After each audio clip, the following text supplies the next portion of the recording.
First of all, are any of you in here and recording this session on your phone?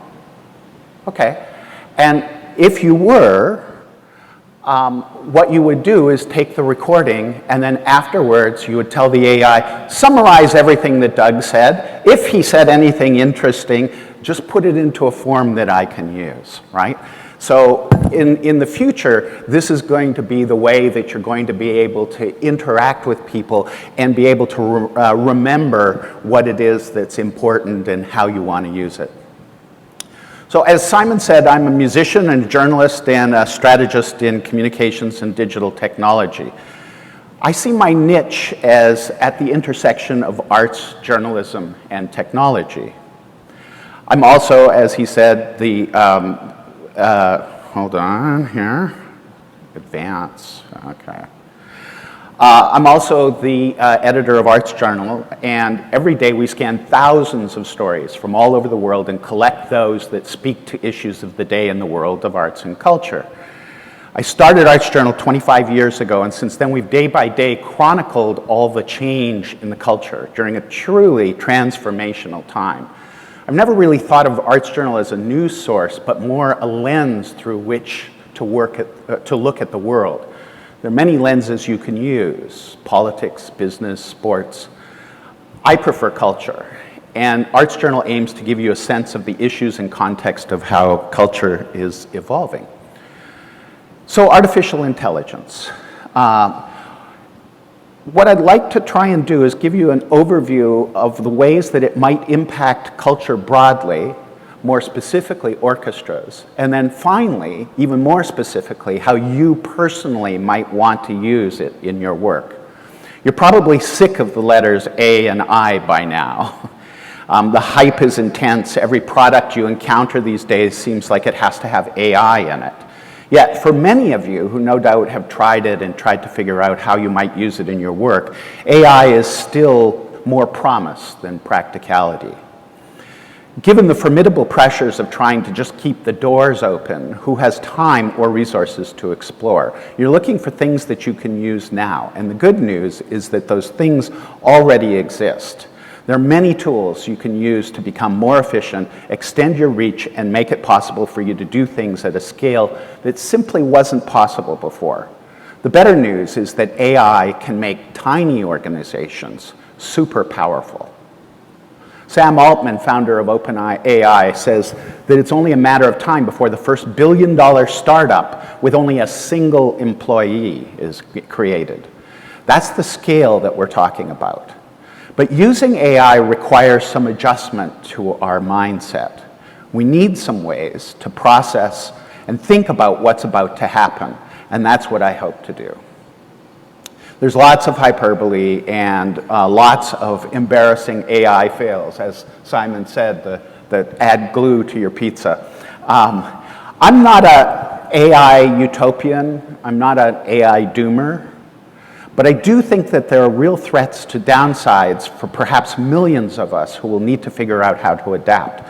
But I also see in all this some potentially transformative upsides that will benefit us all. So today I want to focus on culture, on the arts, and most specifically orchestras. And I hope you'll come out of this session with 4 things. First, my best attempt to suggest a conceptual framework thinking about what AI offers us and why it's so revolutionary.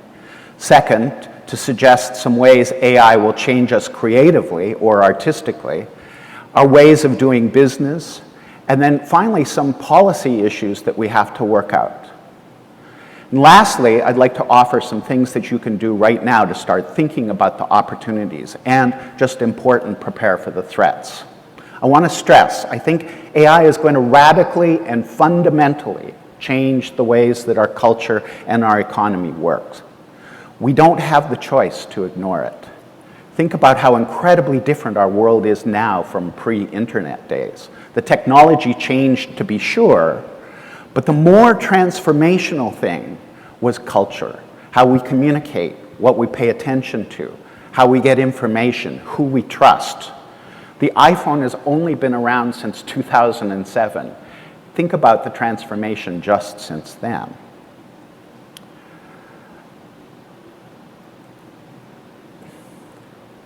I think we can learn some important lessons from the digital revolution. I think we need to learn those lessons because I think many of the current ills in our culture and in our institutions, and particularly for the health of arts and artists, can be traced back to mistakes we made and are only really now recently understanding as we document the harms to mental health, particularly among young people, and to the institutions that support a healthy society. I believe that all revolutions, there are winners and losers, and standing on the sidelines is not an option. I prefer to find the opportunities and mitigate the threats. If, as many are saying, this revolution in machine learning is on the scale of a new industrial revolution, and it looks to me like it is, we need some context, some ways to process it, give it shape. I'm going to suggest 3 of them here. First, we need to think about a different scale of change. We think things move fast now. Moore's law, Intel founder Gordon Moore's prediction in 1965 that computer processor speed would double every 18 months, is tough enough to keep up with. Think about Apollo 11 going to the moon. The computer processor power in that is less than a fraction of what we have in our typical smartphones that we carry around with us. Processing speed is about 1 million times more powerful today, and just as significantly, the cost of that processing is about 1 million times cheaper than it was. The thing is, AI compresses Moore's law timeframe, and instead of doubling every year or so, change difficult enough to process but comprehensible, a new exponential change cycle kicks in now every month or every week. And it's difficult for us to even comprehend. So to think about this for a second, 30 steps on this stage, I can kind of predict where I'm going to be in 30 steps. But if each of those steps is exponential, I don't land at the next room or even outside the conference center. I end up on the moon. How do we even comprehend something like that? ChatGPT-3 couldn't pass the SATs. ChatGPT 3.5 passed the bar exam, beating 90% of the humans that take it. We're now at ChatGPT 4. So I want to suggest that a real frame for thinking about what AI does, what its real significance here, is as a universal translator. This is Javier Milei. Last December, he got elected president of Argentina, and in January, he went to Davos to deliver a speech. When we embraced freedom in 1860, in 35 years, we became the world's first dominant power. 35 years, we became the first world power. While when we embraced collectivism, over the past 100 years, we saw how our citizens began to systematically impoverish themselves until they fell to the 140th position in the world. Thing is, he's speaking Spanish.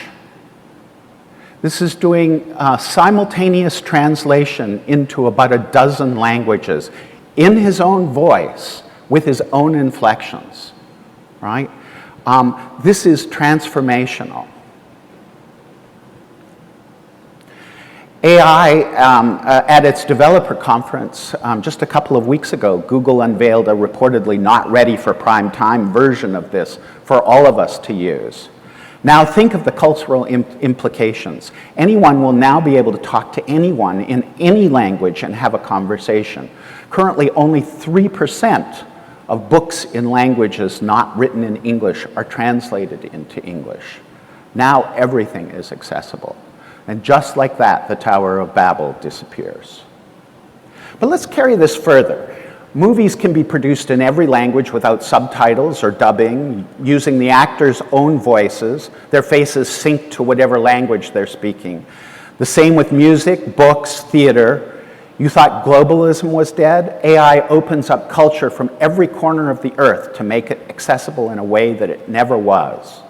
This will create as many problems as it solves, of course, but think about the shift in culture and the change in mindset that it will require in the ways we deal with one another. But I think it goes even further. The real promise of the revolution in AI, from my perspective, is that for the first time, We have a universal translator that not just translates human languages, but translates everything into language that we can understand. So I think the real frame is this. To an AI model, a picture is data, sound and music are data, as is traditional spoken or written language. That data is translatable, interchangeable, and most important, linkable and actionable. That means for the first time that video, music, sound, movement, image can interact in common language. Now, why is that important? Until now, in order to find music, for instance, we had to tag it with text and what we call metadata. And our metadata was always an imperfect description of a piece of music. Composer, title, artist, etc., using text. To find music we wanted, we could only search the tags. But if every medium is data, and it translates in common language instead of depending on tags or descriptions, we'll be able for the first time to see into music, or video, or pictures, for exactly what we want. For example, finding a specific phrase or timbre or chord progression in a piece of music, it changes our ability to find and interact with the creativity around us. In a way, until now, maybe we've been seeing or hearing in 2D. And all of a sudden, we're in a multi-dimensional space in which music, sound, picture, and image interact in new ways. Beyond media, this revolution allows data across medicine, climate, biology, science to interact in new ways. And going even further, descriptor data can now link with behavior data, as autonomous vehicles now do. But think about it in the context of art or music, interacting with the audience or potential audience for that art. NVIDIA just announced this week that it created a data model of the Earth's weather that will enable forecasts that are 1,000 times better than the mathematical models that are now used for producing the weather forecasts. The implications for everything from agriculture to predicting a natural disasters are revolutionary. Talk about a change in mindset. The third concept I want to talk about is the notion of synthetic artists, synthetic music, and synthetic realities. The kind of AI we're talking about is generative AI. You're already well familiar with what I'll call traditional AI, spell checkers, streaming, social media algorithms, pavement sensors that change the traffic lights, etc. But generative AI actually makes things. Large language models in neural networks train on trillions of bits of data, studies the rules of how that data interacts, then uses those rules to create new things. Say, read every Hemingway novel, learn the style, and turn out new Hemingway stories. But not just one, maybe 100 or 200 before lunch. And it accepts input, so you can suggest a plot or a character or locations. And Hemingway bot will happily create. So a kind of a collaborative partner for you, the audience member. It's already happening in music, where platforms like Spotify report they take down hundreds of thousands of synthetic songs every day.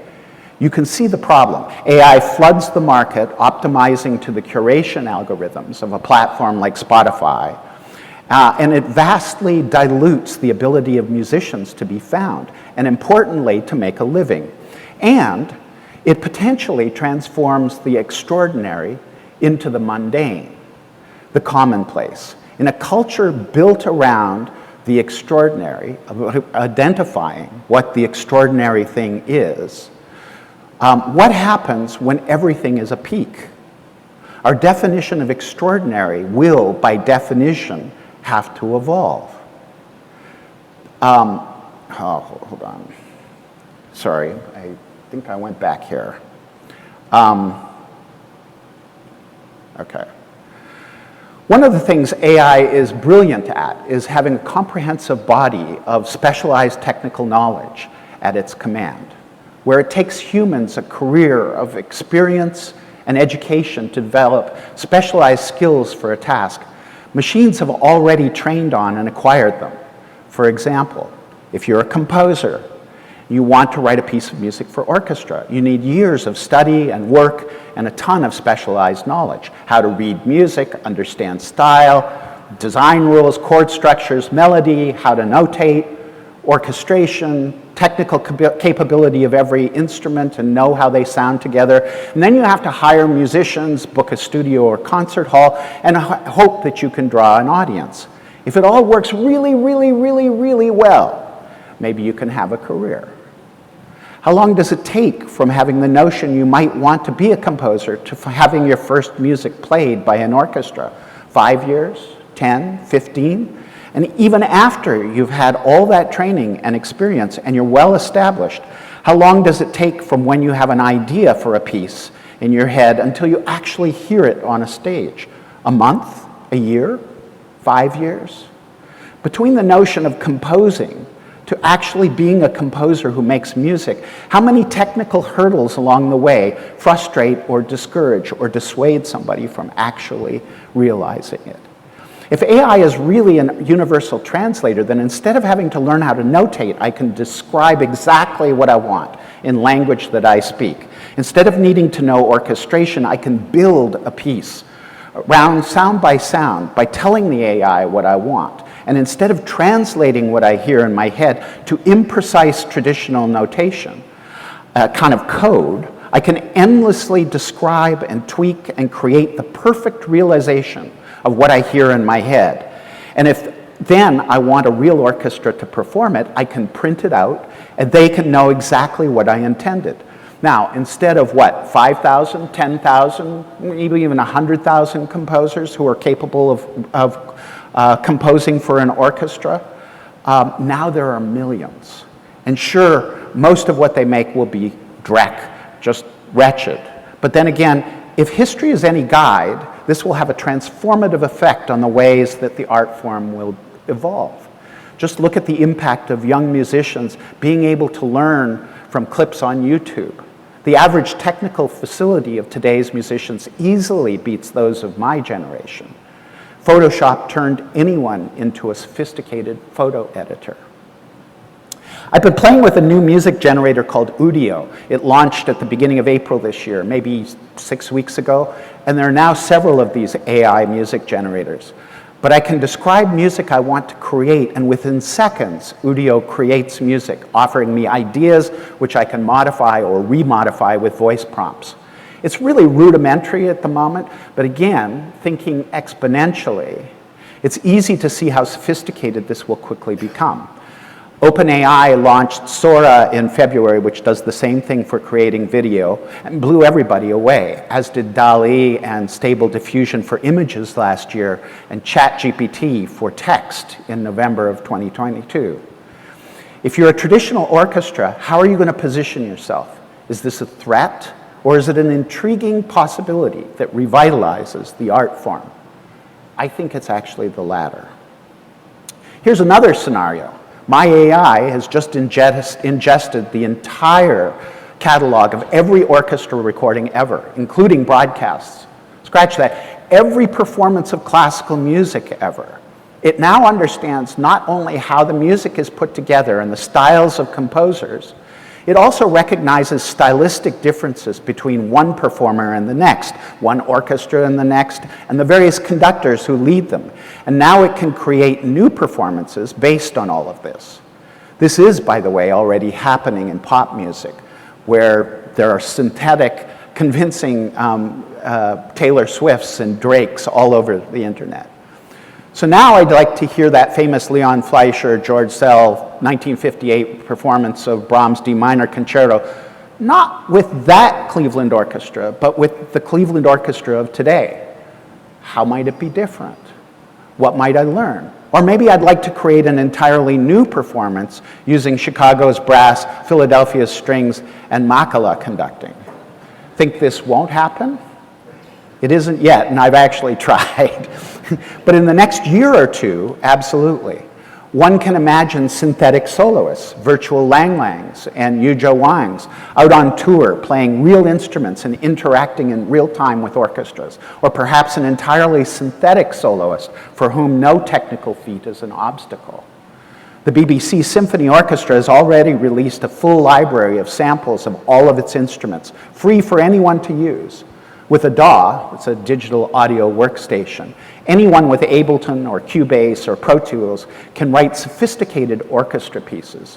Throw in a performance touch-sensitive fader, and you can create and perform complex orchestral scores in real time. DAWs are astonishing in allowing you to create in anything, sounds that you want, and process them in any form. Now put a generative AI on top of that, and you don't even have to know how to work the DAW software. Just describe what you want and in what instrumentation. I'd love to show you how this might work in music, but we're still in early days of coupling chatbots to music. Instead, I want to show you a video that Google released 2 weeks ago that demonstrates the current state of the art in speech of the kind of thing that I'm talking about. The AI only needs a 2-second sample of anyone's voice to be able to credibly replicate it.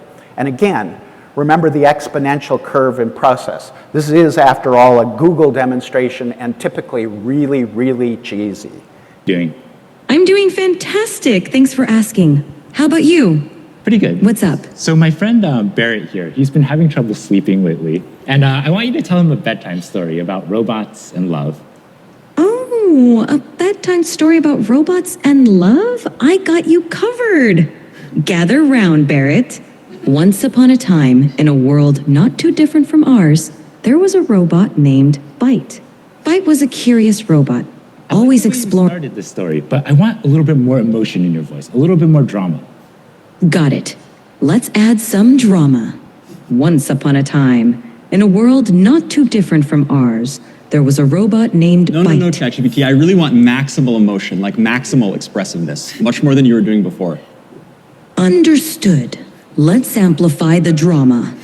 Once upon a time, in a world not too different from ours, there was a robot named Byte.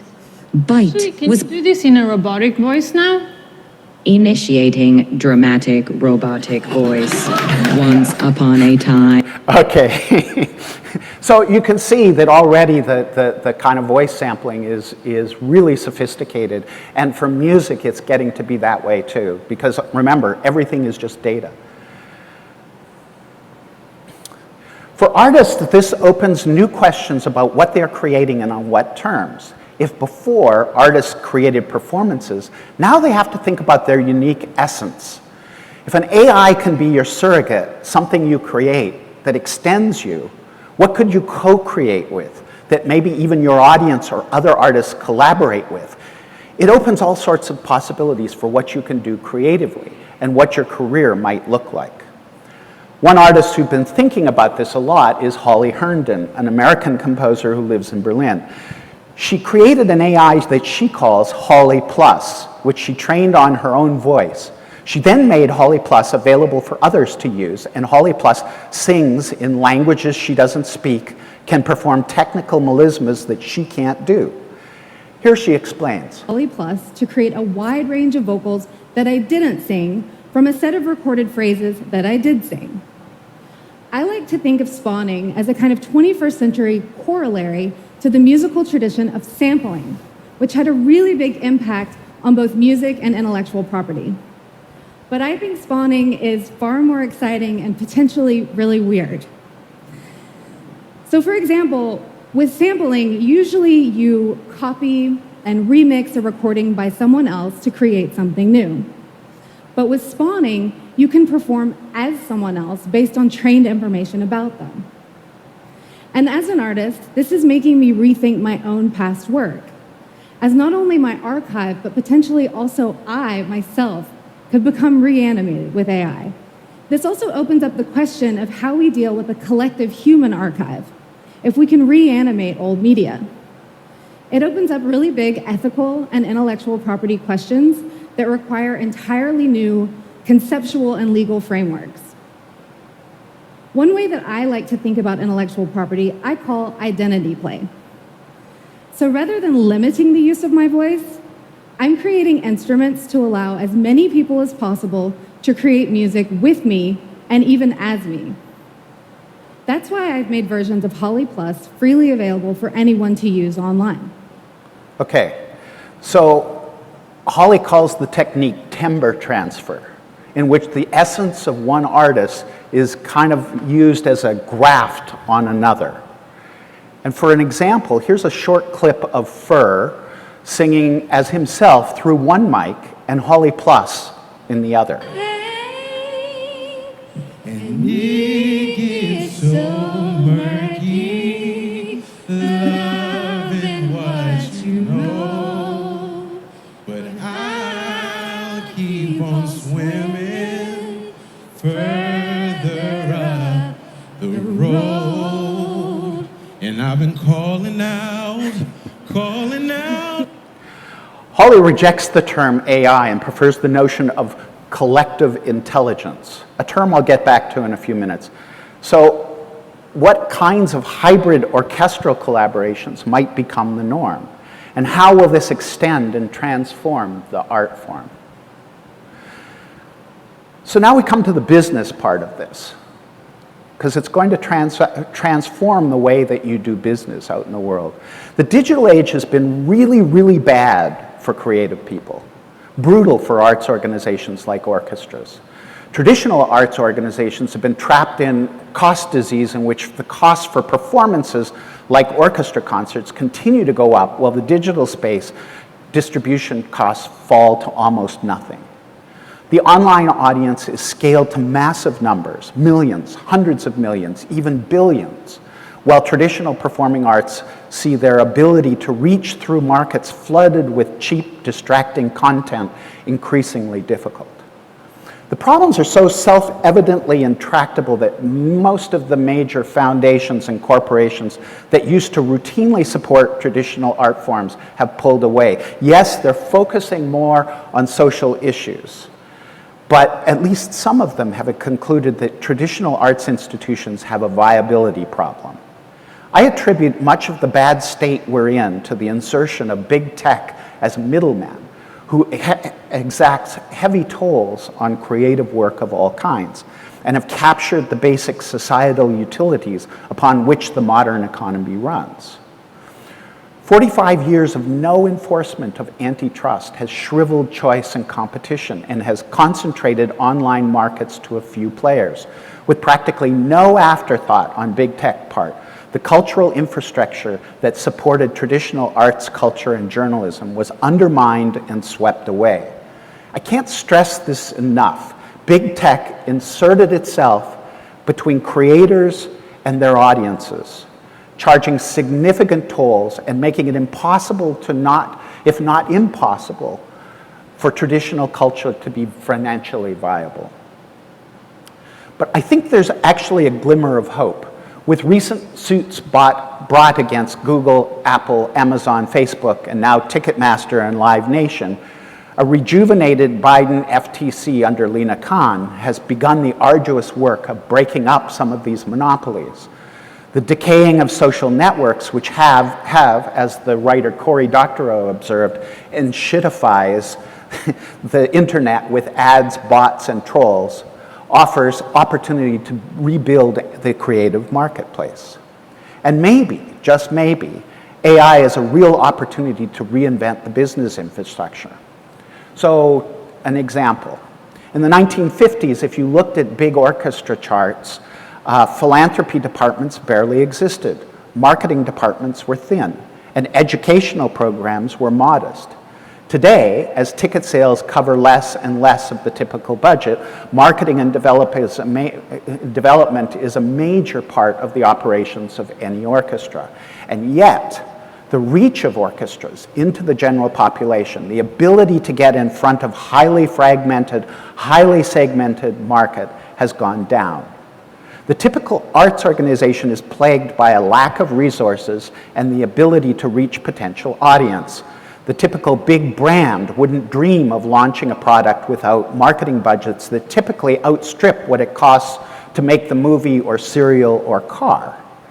To do otherwise would all but guarantee failure. In the arts, though, marketing and engagement capacity can barely get in the game. We confuse the power of quality with the realities of structural access to the market that has gradually shut us down. That's a fatal mistake. Customers are now talking about something called exponential organizations, in which employees aren't hired for particular specialties, but for their ability to be creative generalists, pardon me. I've got journalism on the brain. Let me explain. So today's workplace is organized around specialties, employees who are designers or fundraisers or marketers or data analysts or bean counters. Each of these jobs depends on a body of knowledge and experience. But seeing inside that knowledge is real work.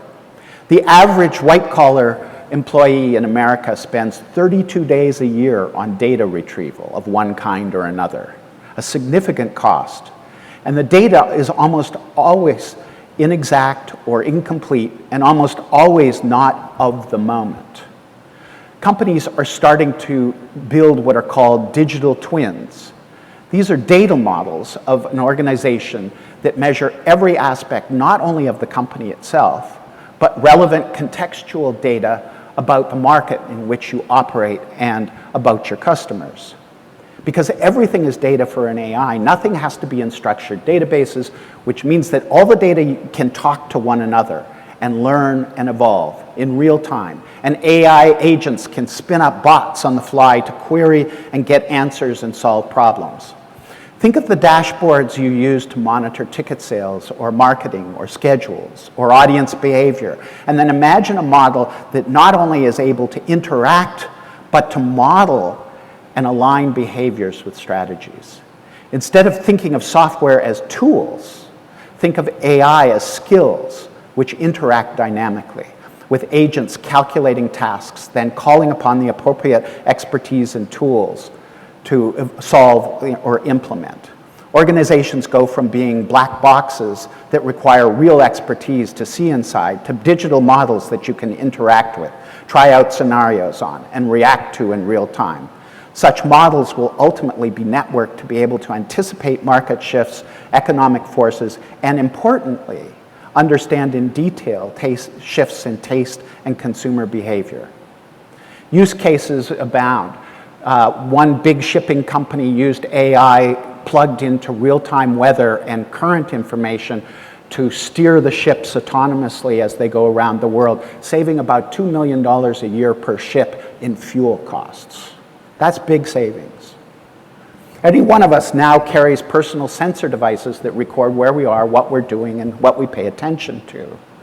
The cost of getting in front of a customer or potential customer at any point in the day, knowing enough about that person to know what and where to offer them, is not 10 years off, it's now. I talked about earlier the idea of AI being a universal translator and of a shift from needing to tag in metadata to being able to directly compare the data itself. But that doesn't mean that descriptors or metadata goes away. But for the first time, we have the ability for the creative metadata to be able to interact and integrate directly with the user metadata, even in real time.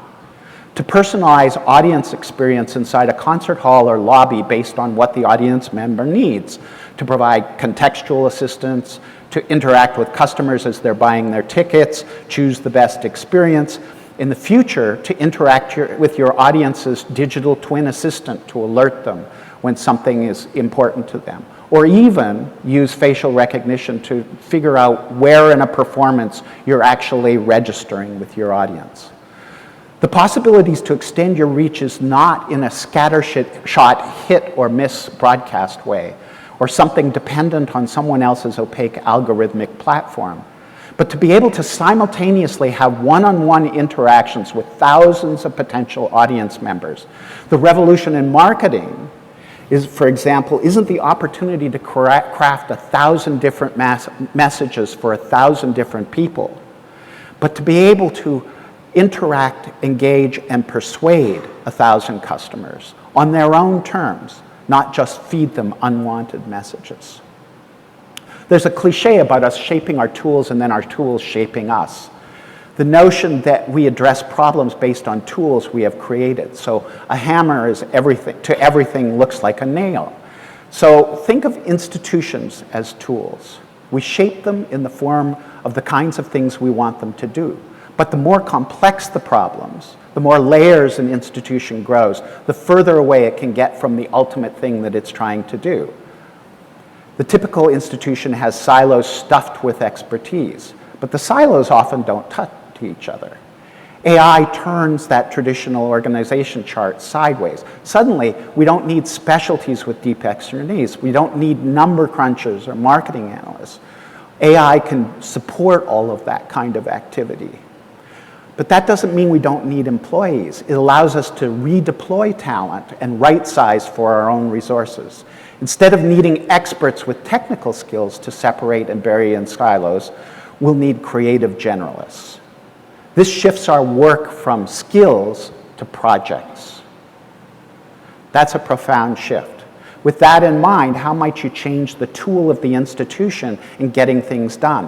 How might the new tool change what the institution is able to do and support its core functions? Let's go even further. How might the institution go from being a tool set up to dynamic skills that interact with its, to one that goes to a dynamic tool that interacts with its musicians and its community at radically lower cost? What if the core mission of the new institution shifted from not only building a better performance, a better concert, but building a better audience? I think it might be transformational. For much of the last year, I've been running around the country trying to talk to policymakers to pay attention to this in the arts. So far, I've had no takers, but I fully understand the obstacles. So I'm going to make the case to you. Maybe it resonates. We got killed by the digital revolution in the past 25 years. In the absence of smart thinking about what was at stake, a new industrial revolution, no less, the new players who understand what's happening and think strategically become our overlords. In the case of the shift to digital, big tech, heavily subsidized by cheap money and corporate investors, decimated existing infrastructure and inserted themselves between creative industries and their audiences, becoming toll collectors. As they consolidated into massive monopolies, they have systematically starved culture that doesn't fit their definitions of algorithmic success, changing opaque rules on a whim and repeatedly defining the only culture that matters as maximal distraction. The result is an impoverished civil discourse, a coarsening of our public life and politics, and the marginalization of art and artists. The lesson? In the absence of engagement by creative industries, big tech writes its own rules, and the rest of us have to live under them, no matter how much they are to our disadvantage. There's some examples. When music metadata was first being worked out in the 90s, the structure was built around pop music. Classical music metadata didn't fit pop music, making the logic of how actual listeners go out and find it very, very difficult. It wasn't until 2015 when Adagio came along and wrote a new schema, and now people can find music in the way that they want to. But in the meantime, a whole generation of listeners disappeared because of all these digital speed bumps that were erected. 90% of all web traffic goes through Google search. So being found on Google is not just important, it's existential, and the difference between being viable or being invisible is not ranking high enough on the Google algorithms. Being on page 20 guarantees that you're invisible. And so there's a whole industry of search engine optimization built around helping you do that. But Google changes those algorithms in a blink of an eye. A couple of months ago, they changed the algorithm, and overnight, hundreds of thousands of websites saw their traffic decline by 90%. Some of these sites have been around for 20 years.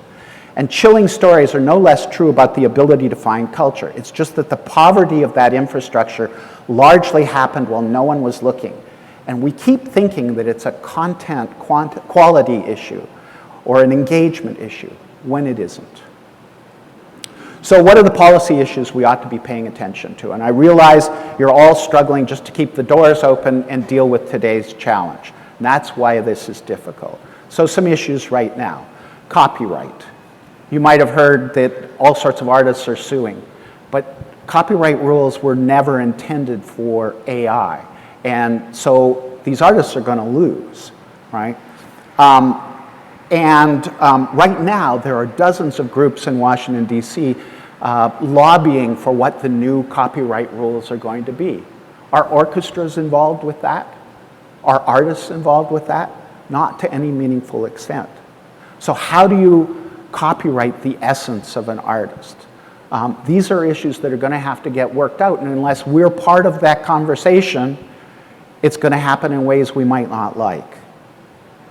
A few weeks ago, AI started offering AI answers to questions when you search, right? As a user, this is actually pretty cool. It saves you a whole lot of time. Instead of sending you to a website, it sends you the answer, right? But the problem is that if you don't ever have to visit the website, then the people making the content which the AI is getting the answers from have no way of being able to monetize it. And so what happens to the web? It collapses. Same thing is going to happen in the ability for orchestras and artists to be found online. This is profoundly important, and people aren't talking about it enough. Synthetics. To go back to my earlier example of a listener calling up synthetic performances, what are the issues around using synthetics? Who owns them? Who owns the content that they make? How does that interact? How do we exchange that? What's the ownership of a piece of culture? These are all important issues that we haven't yet dealt with. Each of these issues deserves a talk all on its own. When we started, I promised some ideas on what you might do right now. If you had real resources lying around, I'd say start engaging AI people. But I mean, start making relationships with experts working and thinking about AI so you can begin to figure out how you might be able to use it.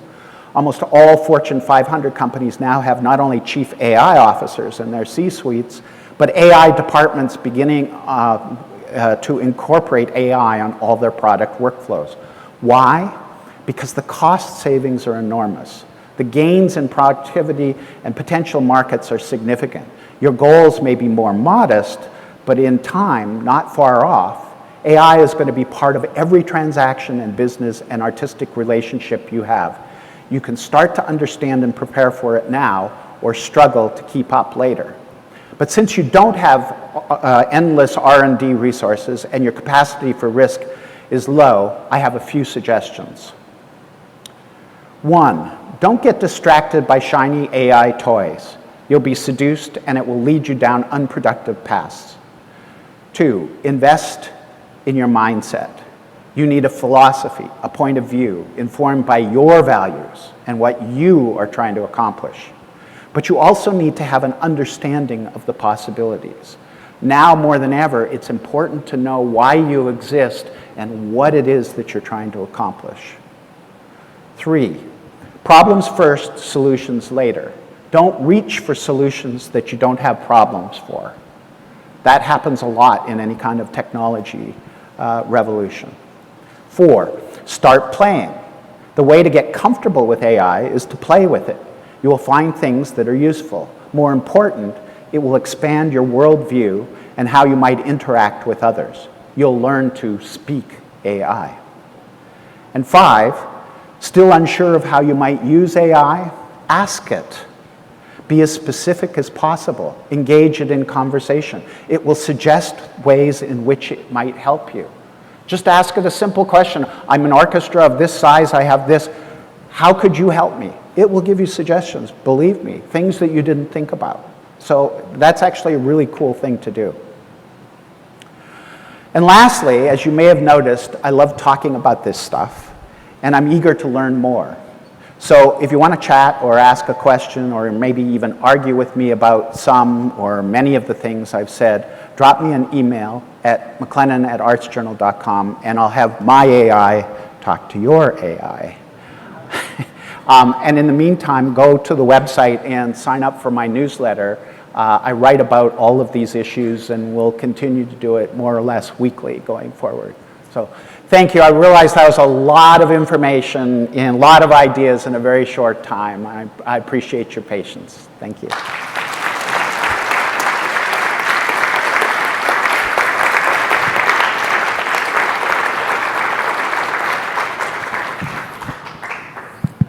Okay, that was amazing. Doug, thank you very much. So do we have some questions? Can we take some questions? I've got a microphone here and I'm going to move it around. I'm going to be the roving mic. Mark Pemberton has a question. Hello, yes, I'm Mark Pemberton. I've come all the way from London to listen to this excellent presentation. Thank you. And it's not a question, but it's more to develop the discussion point around legislative frameworks, yes. regulations. And I accept that there are, your political system will make it hard perhaps to create a regulatory framework because of the influence of those big tech companies. But the European Union may ride to the rescue. It is very clearly going to implement a legislative framework where copyrighted material must be credited, artists must be remunerated, and because at the moment it is Wild West and it is simply harvesting copyrighted material with no controls whatsoever. Now, whether the EU in itself can therefore hold back the tide while the rest of the world does not introduce regulations is open to question. But I think that it is recognizing that outside of the USA there are other political entities that could create those controls. Yes, I'm very conflicted about the EU. The EU has passed a number of measures to protect copyright and protect privacy. I view some of them as very heavy-handed and frankly not that effective. And so I worry about a system in which we try and legislate from top down to essentially like create a regulatory framework for this, because we don't actually, like as I've been trying to explain, the mindset changes, right? Like the way we have to think about this sort of changes, and often those kinds of regulations are built on the last set of things that didn't go so well for us. And so the top-down kind of things, I worry about those a lot. That said, it has certainly got big tech's attention, and that's a really good thing. But I do think that we have to be very careful incrementally. I'm not arguing from a policy standpoint that we have to figure it all out and that we have to have a map and then here are all the rules of the road. But for instance, how we didn't enforce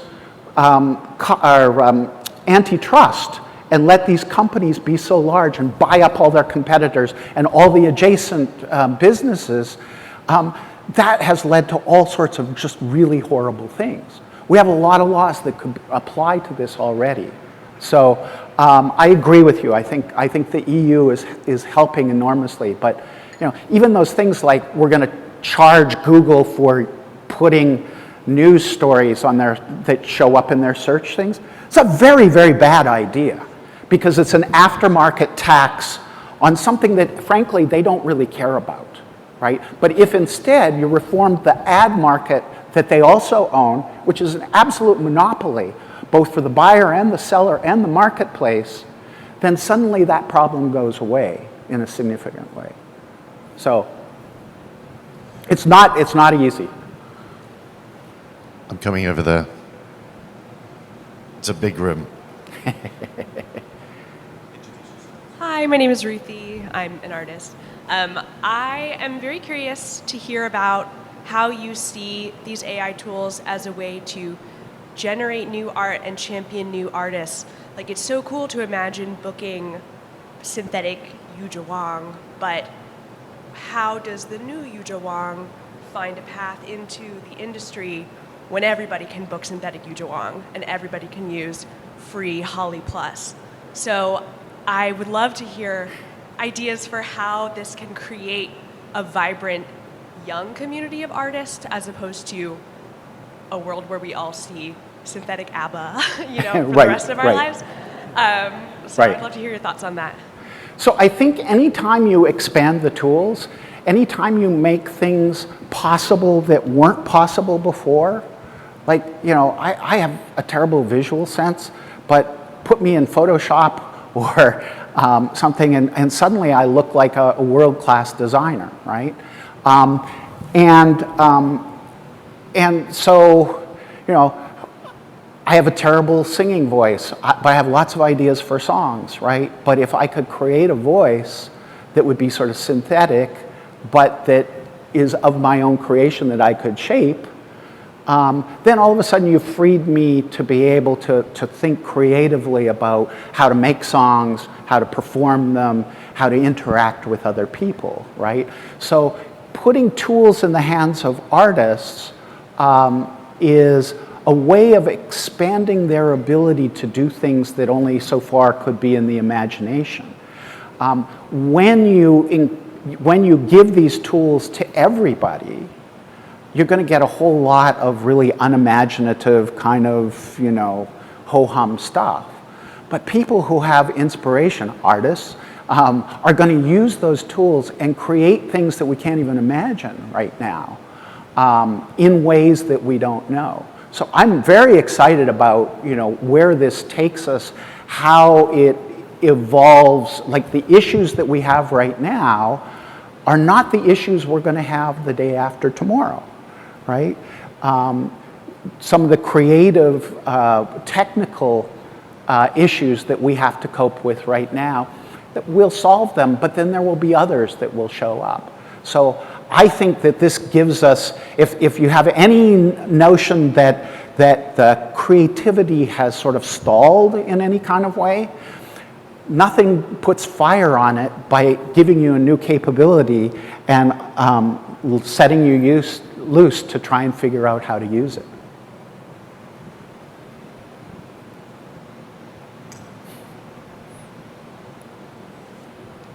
Thank you, Doug. And my name is Wang Ji. I'm one of the Truman composers here, commissioning composers. I love what you're saying about.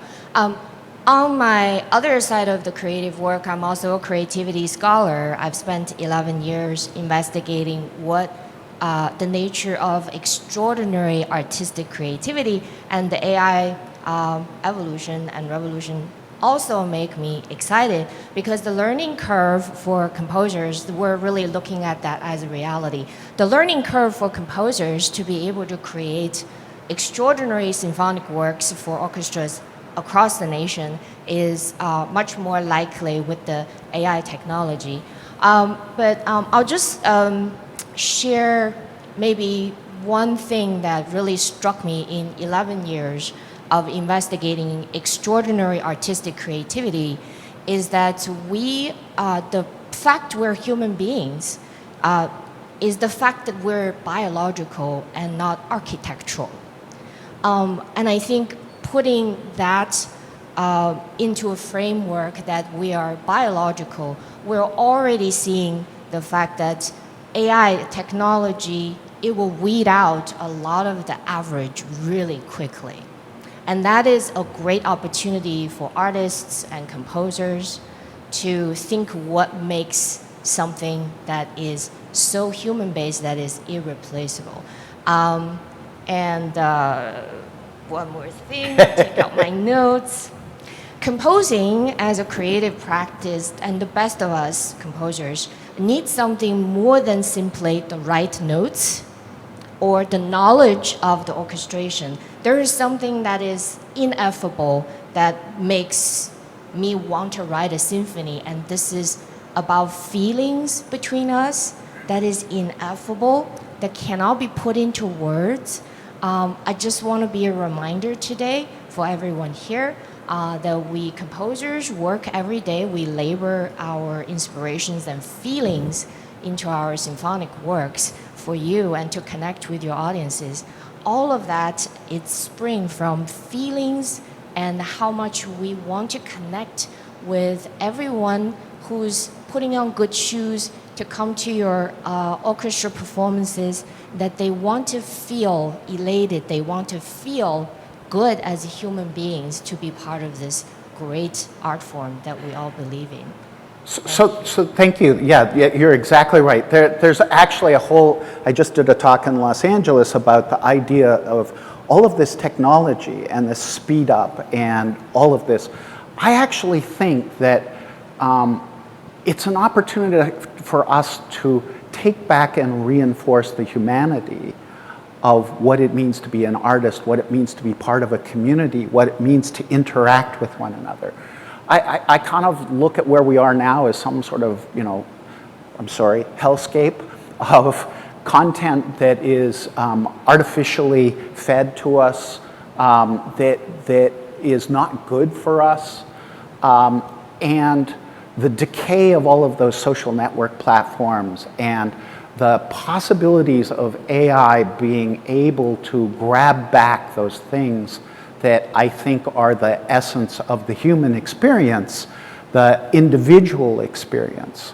I think we all have that need still to want to gather together, to be together, and to interact together. And so I don't see this as a replacement for any of that. I see it as the ability to take back that and make it more central, more primary to the things that we're trying to accomplish. But Doug, Wangji's question is really interesting to me because it just begs another one, which is terrifying, which is, she talked about the one thing that we have which is unique, which is that we're biological and we have emotion.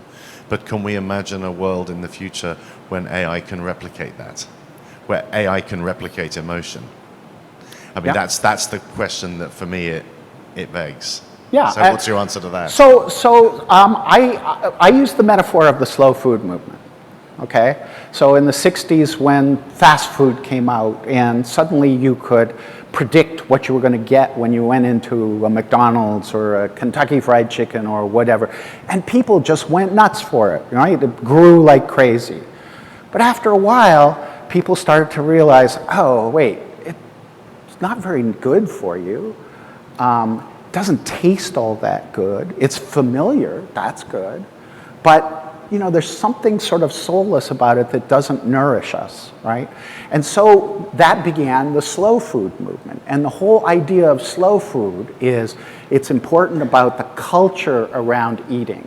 You want to know the provenance of how the food was grown, where it was grown, who did it, the art of getting together and sharing as part of the meal and everything.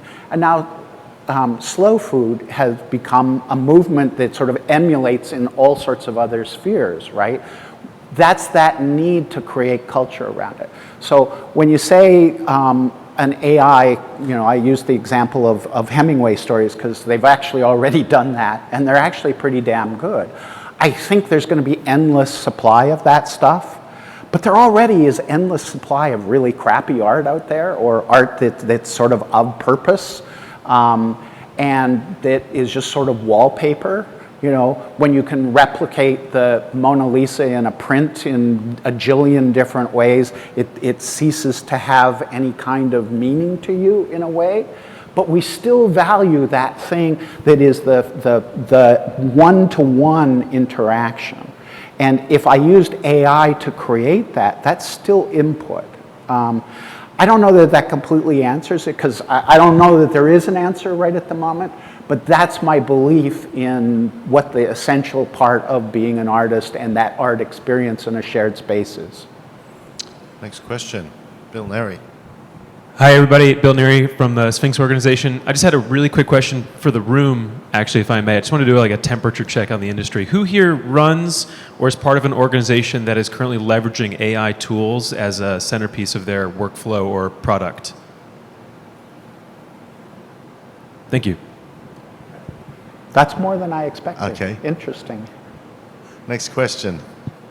Go over here. Hi, I'm Emma from the Erie Philharmonic. My question is, how do you combat or be proactive with DEI initiatives in AI? Because I know there are some biases that are currently with the various AI platforms. How are you proactive in ensuring that your content and your output, like, it has a positive impact with your DEI initiatives and making sure that there are no prejudice? Okay, so that's actually a really good question. Also, if I could just add to that, also not creating harm.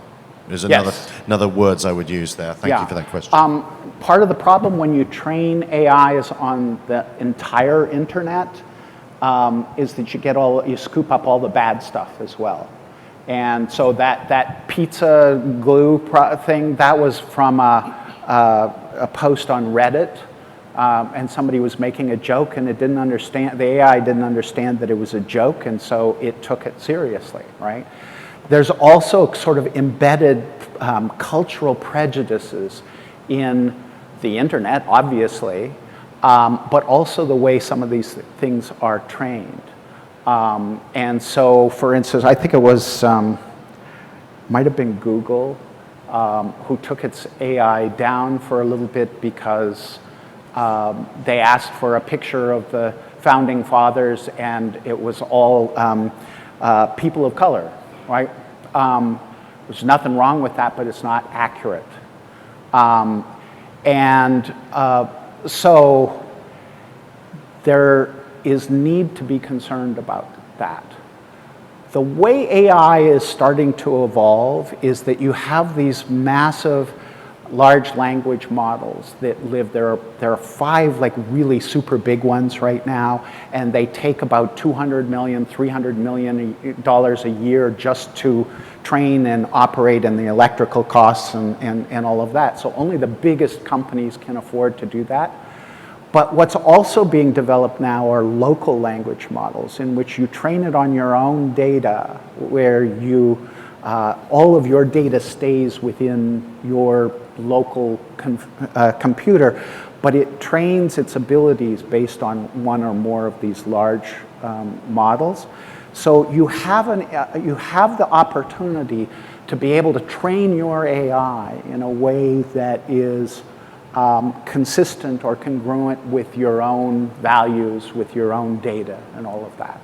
So, and again, think exponentially. There's going to be, 5 months from now is going to be an entirely different problem around that. But yeah, you're right. I mean, there have been any number of problems of thinking about what the equity in all of this is. Yeah. Hi, Coven Smith from the Knight Foundation. I wonder if you could talk a bit about the generational problem. I'm thinking of Ted Chiang's article, the ChatGPT is a blurry JPEG of the web, saying that as these models start to incorporate their own output as input for the next generation of training data, what effect that is going to end up having. And I think a lot of the discourse there has been more on kind of the text-based models, less so on visual and auditory art. So I'd just like to hear your thoughts on where that might be going. Thank you. Unbelievably, we've kind of run out of data, right? The internet has just so much data on it, but they've now crawled everything that they have access to. And so the next question is, where do we get the next set of data, right? So one of the first things that they started doing was feeding it synthetic data, by which the output of the AIs, it now adds to the internet stuff that they've scraped, and then the new AIs train on the synthetic AI, right?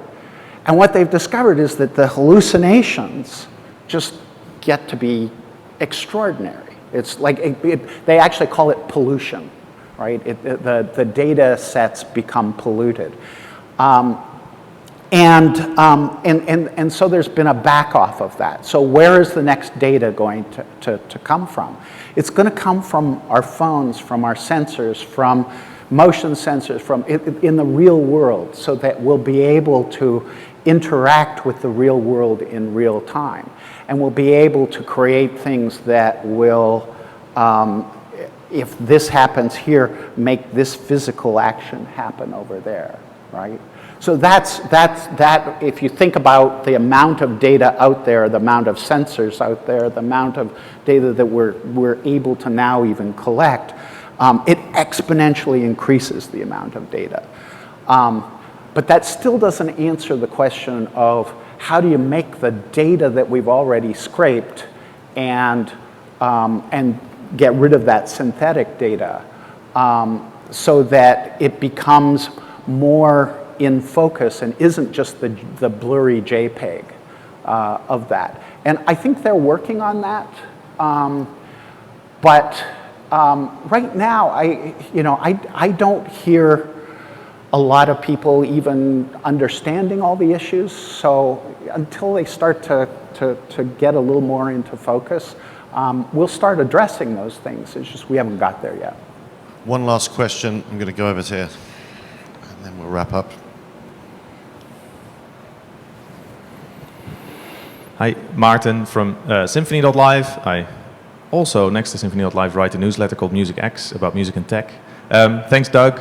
I just wanted to sort of highlight a few things. It was a good introduction, but there seemed to me to be a little disconnect between the way that you talk about sort of the big tech companies, Magma, and the fact that you then quote Sam Altman without also sort of making that into a problem, because OpenAI is probably worse than any of the big tech companies, right? And you talked about Udio, but Udio is trained on copyrighted data. They claim it's not the case, and if you read the stuff that they come out with, it's all based on fair use, and it's bullshit. Yeah. So if you use Suno, if you use Udio, you're working on copyrighted data, and we should make a big problem out of that. And there's a lot of initiatives out there. So you mentioned Holly. Holly's great. If you don't know Holly Herndon, check her out. Her music is fantastic. Her thinking is good. Spawning is coming out with a model where you can transparently see what data has been trained on. Right. So go check that out. Another example is Fairly Trained, which is US-based initiatives from Ed Newton Rex. Check that out. They're making a certificate to show that something is ethically, transparently trained data. Yeah. There's another one from Ireland, which is AI OK. Also follow along with that. Those are the kind of things that I would encourage everyone in the room to kind of follow along with, right? And on top of that, do play around with all of this stuff, because that's the way you understand how it kind of works and what it can do for you. So just wanted to add that. Yeah, no, I think that's a real point. I mean, for anything that I said here today, I can make a counter argument to it that it's, this is not good, right? We haven't worked out what is fair play. I guess I should have turned off my phone. Or maybe it's the AI calling me. Well, you can go and answer it, because we're going to wrap up now. Okay. I don't mean to be definitive here. I've skipped over an enormous amount of information. You have to balance sort of like how much can you give over every issue you want to go deeper into. All of these issues, you're absolutely right. The ethically trained AIs are a real issue. But we don't yet even really understand what ethically trained means, right? Licensing by the New York Times or Wall Street Journal. Wall Street Journal just made a $250 million licensing deal with OpenAI to license its stories. But what does that actually mean? If website traffic completely goes away, does that $250 million over 5 years replace that revenue? Not even slightly. So it's all very complicated. Well, the conclusion is we know less than we need to, but maybe we know a little bit more than we did an hour and 15 minutes ago. So for that, we thank you, Doug McClennan. Thank you very much.